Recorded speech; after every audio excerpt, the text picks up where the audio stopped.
अगर आपको हर वक्त थकन रहती है, हाथ पाँव में चुभन महसूस होती है या मेमोरी वीक लग रही है, तो हो सकता है ये सिर्फ नॉर्मल कमजोरी ना हो। ये विटामिन बी 12 डेफिशिएंसी हो सकती है जो धीरे धीरे आपके ब्रेन, नर्व्स और हार्ट को डैमेज करती रहती है। सबसे डेंजरस बात यह है कि अक्सर लोगों को इसका पता ही नहीं चलता जब तक कि नुकसान बहुत सीरियस ना हो जाए। और असल प्रॉब्लम ये है कि लोग इसे नॉर्मल वीकनेस समझकर इग्नोर कर देते हैं। आज के दौर में विटामिन बी 12 डेफिशिएंसी एक ग्लोबल प्रॉब्लम बन चुकी है। पिछले कुछ सालों में इसके टेस्ट 12 गुना बढ़ चुके हैं और हॉस्पिटल एडमिशन्स में 30% से ज्यादा इजाफा हुआ है। इसका मतलब ये है कि ये मसला साइलेंटली बहुत तेजी से बढ़ रहा है और हमें इसे लाइट नहीं लेना चाहिए। विटामिन बी 12, जिसे कोबालामिन भी कहते हैं, एक वाटर सोल्यूबल विटामिन है। ये हमारा DNA बनाता है, रेड ब्लड सेल्स प्रोड्यूस करता है और हमारी नर्व्स को प्रोटेक्ट करता है जहां माइलिन नाम की कोटिंग होती है। सिंपल अल्फाज में समझें तो विटामिन बी 12 आपकी बॉडी का इलेक्ट्रिक वायरिंग सिस्टम है। अगर ये कमजोर हो जाए तो सिग्नल्स स्लो हो जाते हैं और ब्रेन और बॉडी दोनों डिस्टर्ब हो जाते हैं। जब विटामिन बी 12 कम होता है तो DNA सही तरह से नहीं बनता, जिससे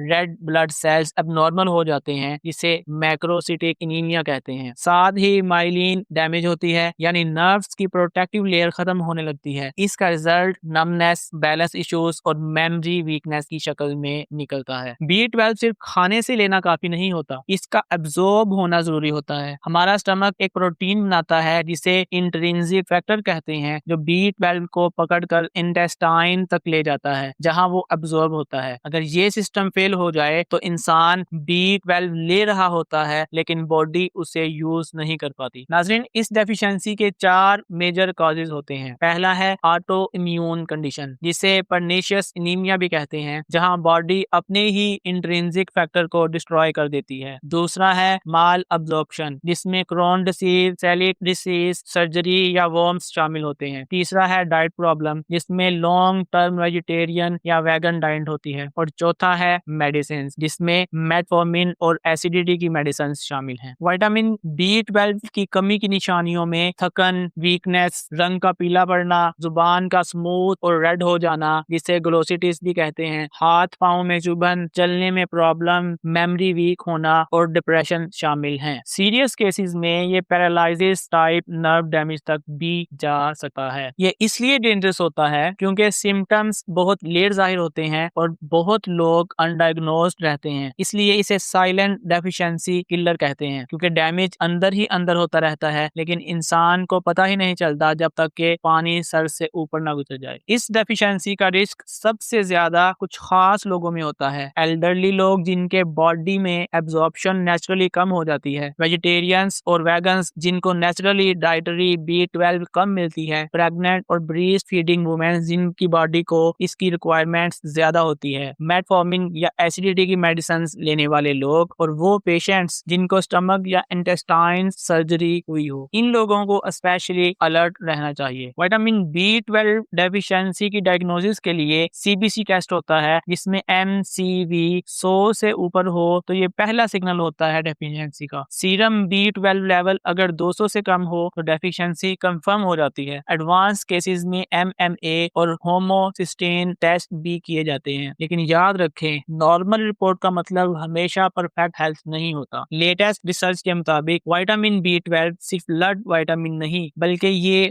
माइटोकॉन्ड्रिया यानी सेल एनर्जी सिस्टम को कंट्रोल करता है। ये मसल स्ट्रेंथ और मेटाबॉलिज्म पर भी असर डालता है। इसलिए बी 12 को बॉडी का एनर्जी बैटरी कंट्रोलर समझा जाता है। और सबसे इम्पोर्टेंट बात यह है कि माइनर सी डेफिशिएंसी भी डैमेज कर सकती है, चाहे रिपोर्ट नॉर्मल ही क्यों ना हो। नाज़रीन, अगर बच्चों में विटामिन बी 12 डेफिशिएंसी हो जाए तो उनका ब्रेन डेवलपमेंट स्लो हो जाता है, लर्निंग डिले हो सकता है और बिहेवियर इश्यूज आ सकते हैं। अगर माँ में डेफिशिएंसी हो तो ये बेबी तक प्रेगनेंसी या ब्रीस्ट फीडिंग के जरिए ट्रांसफर हो सकती है। अगर वक्त पर डायग्नोस ना हो तो डैमेज परमानेंट हो सकता है। नाज़रीन, बी 12 डेफिशिएंसी की ट्रीटमेंट सिंपल है। ओरल सप्लीमेंट्स या सीरियस केसेस में इंजेक्शंस दिए जाते हैं। आमतौर पर 1000 mcg वीकली डोज 4 हफ्तों तक दी जाती है और फिर मेंटेनेंस होती है। जितनी जल्दी ट्रीटमेंट किया जाए रिकवरी उतनी अच्छी होती है, लेकिन लेट केसेस में नर्व डैमेज हमेशा के लिए रह सकता है। एक बहुत इंपॉर्टेंट बात जो लोग इग्नोर कर देते हैं, विटामिन B12 जनरली सेफ होता है, लेकिन हर किसी को बिना टेस्ट और बिना डॉक्टर के मशवरे के सप्लीमेंट स्टार्ट नहीं करना चाहिए। खास तौर पर अगर किसी को किडनी डिसीज हो, कोई सीरियस ब्लड डिसऑर्डर हो या कोई हाई डोज इंजेक्शन लेना चाहता हो, तो पहले डॉक्टर से मशवरा जरूरी है। सही तरीका हमेशा ये होता है कि पहले टेस्ट, फिर डॉक्टर एडवाइस और फिर ट्रीटमेंट। नाजरीन,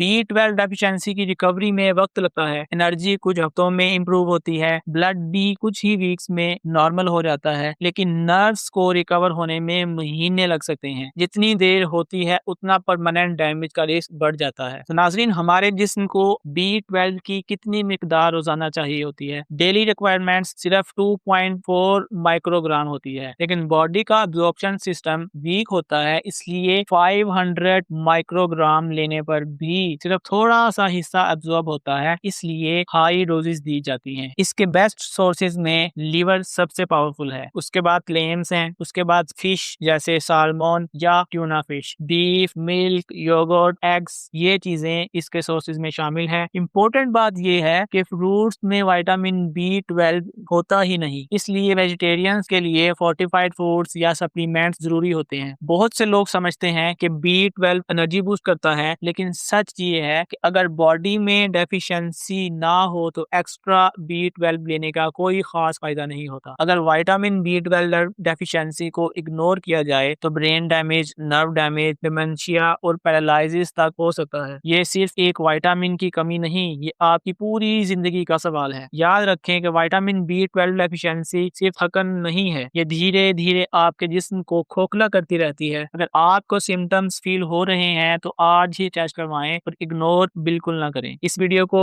जरूर शेयर कीजिएगा, चैनल को लाइक और सब्सक्राइब कीजिएगा। हो सकता है कि ये वीडियो किसी की लाइफ चेंज कर दे। स्टे हेल्थी, दुआ में याद रखिए। नेक्स्ट वीडियो के साथ मिलते हैं। अल्लाह हाफिज।